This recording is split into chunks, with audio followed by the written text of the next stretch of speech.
Your model is f***ed.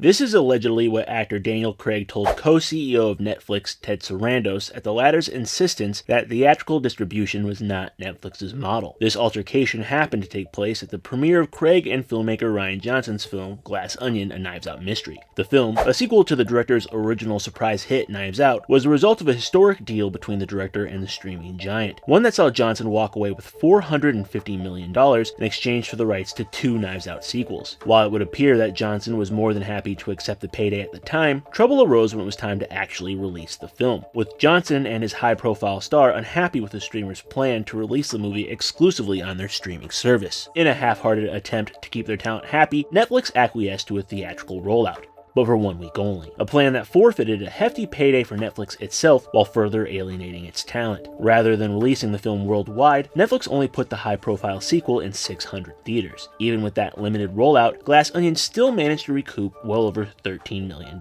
indicating that had the film received a traditional domestic rollout, it likely would have made over $40 million in its first weekend alone. That's only $10 million less than Sony's recent superhero blockbuster, Venom: The Last Dance. Instead, the film was pulled from theaters early in order to premiere on the streamer a month later, coming in at number 1 on Netflix's service with over 80 million watch hours in its first week, a number no doubt juiced by the buzz from its limited theatrical release. Clearly annoyed by the mishandling of Glass Onion, Daniel Craig continued his criticism of Sarandos and Netflix's model in a recent interview with Variety. When asked about Netflix's release strategy for the upcoming third entry, Wake Up Dead Man, Craig had this to say: "Hopefully Netflix will push it out a bit and people will get to see it. The people I speak to, the fans I suppose, all they want to do is take their families and go see it at the cinemas. That's all they want to do. Hopefully we can give them that experience." While Craig's comments are genial on the surface, his public dissatisfaction with the streamer is a massive black eye for the company, and a sentiment that is quickly gaining traction with the creative community in general. A stark juxtaposition from the company's past. At one point, Netflix was regarded as something of a creative bastion for filmmakers, a place where creatives could produce long gestating passion projects and the kind of mid-budget adult fare that the increasingly superhero and blockbuster-centric mainstream studios rarely produced. Netflix allowed notable filmmakers like Cary Joji Fukunaga, Martin Scorsese, and Wes Anderson to basically do whatever they want, generated a glut of prestige television featuring some of the biggest names in Hollywood, and brought international cinema and television to the biggest audience possible. Thanks to successes like House of Cards, Stranger Things, and The Queen's Gambit, the Hollywood elite rushed their projects to Netflix for a huge payday and a quick greenlight. Netflix, you're greenlit. Who am I speaking with? But as time has worn on and competition has continued to grow, with major studios like Warner Brothers, Paramount, and Disney, as well as mega corporations like Amazon and Apple throwing their hats into the ring while also offering potential theatrical options, cracks have begun to show in Netflix's armor. From a sheer metrics standpoint, it's true that Netflix offers the biggest possible platform for filmmakers, but the company's willful lack of promotion, its binge-focused release strategy, and its staunch refusal to seriously entertain the theatrical model has begun to drive talent away. Rather than investing money into proper marketing budgets for their projects, Netflix relies on word of mouth and the platform's algorithm to push its content, a strategy that works for those deeply entrenched in their ecosystem, but outright ignores casual viewers and non-subscribers alike. For those who don't make it a point to slavishly browse the platform every day, it's very possible for viewers to completely miss high-profile projects starring high-profile names, an issue that affects film and television in different ways. For television, the lack of promotion combined with the platform's push for binge-worthy content means that most Netflix original shows get no buzz upon release, and never get the opportunity to grow from week to week like recent hits Agatha All Along and The Penguin did over on Disney Plus and Max respectively, resulting in many cult television shows being canceled prematurely. Sorry Jim Henson fans, but stop trying to make Dark Crystal happen.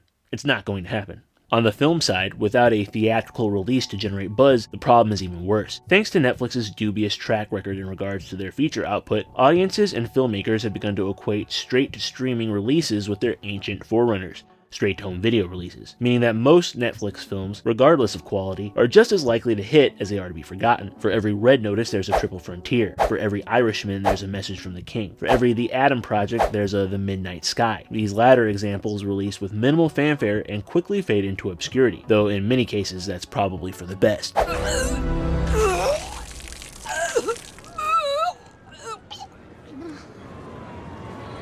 Oh. Oh, I'm sorry. All of these factors have contributed to a reputation that has alienated those already involved with the platform and outright prevented some of today's most notable filmmakers from getting into bed with the company in the first place. Prior to the success of her hit film Barbie, filmmaker Greta Gerwig inked a deal with Netflix to reboot the Chronicles of Narnia franchise with 2 big-budget films, a deal that was no doubt orchestrated by Andy Samberg and Chris Parnell. Yes, I understand that reference is extremely old. However, following the $1 billion success of Barbie at the box office, Gerwig is now using her clout to pressure the streamer into giving her upcoming films a theatrical release after the fact, meeting directly with IMAX CEO Rich Gelfond in an effort to strike a deal with Netflix, an effort that'll likely result in another bastardized release like Glass Onions. Following his split with home studio Warner Brothers over their disastrous day-and-date streaming release strategy back in 2021, Netflix attempted to court preeminent filmmaker Christopher Nolan. Netflix's film chief Scott Stuber was quoted by Variety as saying, "If and when he comes up with his new movie, it's about can we be a home for it and what we need to do to make that happen. He's an incredible filmmaker. I'm going to do everything I can."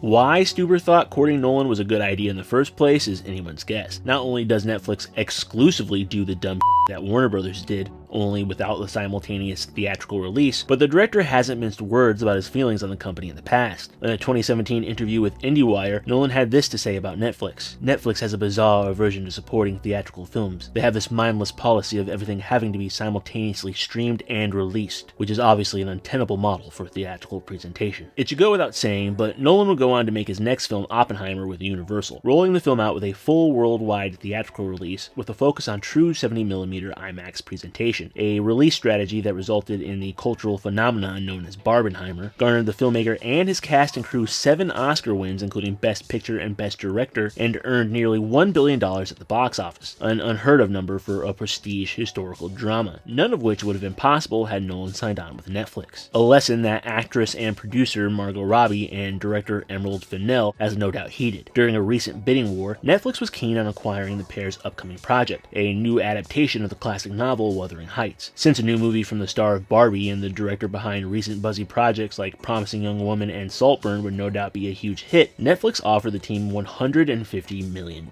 a massive sum the pair promptly turned down in favor of an $80 million offer from Warner Brothers and the promise of a theatrical release. In plain terms, 2 of the most high-profile filmmakers in the industry declined $70 million in order to not work with Netflix. You would think with these signs of an upcoming creative revolt on their hands, Netflix would consider altering their release strategy, but as long as Sarandos remains in charge, that seems unlikely. As an executive who made his bones revolutionizing the video rental system with Video City and West Coast Video, Sarandos has an extreme disregard of the theatrical model, as well as a seeming desire to be perceived as a disruptor, ironically not unlike Edward Norton's obnoxious villain Miles Braun in his company's own Glass Onion. Miles Braun is an idiot. In a recent earnings call, Sarandos made his position clear on theatrically released films while indicating that he doesn't even believe his company is a part of the film business. Look, I'm just going to reiterate. We are in the subscription streaming business, and you can see our results. Of course, the disheartening truth is that the data is on Sarandos' side. As of this writing, Netflix boasts over 280 million paid subscribers and has logged more viewing hours in the Nielsen Top 10 than every other streaming service combined. In the last quarter alone, they generated over $10 billion in revenue and possess more than $3 billion in operating income. With their upcoming foray into live sports broadcasting, which will include the WWE and the NFL, and began with a glitch-plagued broadcast of a quote-unquote boxing match where a YouTuber beat up a senior citizen, Netflix will most likely only continue to grow in size and influence. While established names like Johnson, Gerwig, Nolan, and Fennell can continue to put up a fight, those lacking their clout will be forced to do business with a streamer that doesn't value their work. So while I have nothing but respect for the greatest James Bond to ever do it, it turns out Netflix isn't. We are. We're.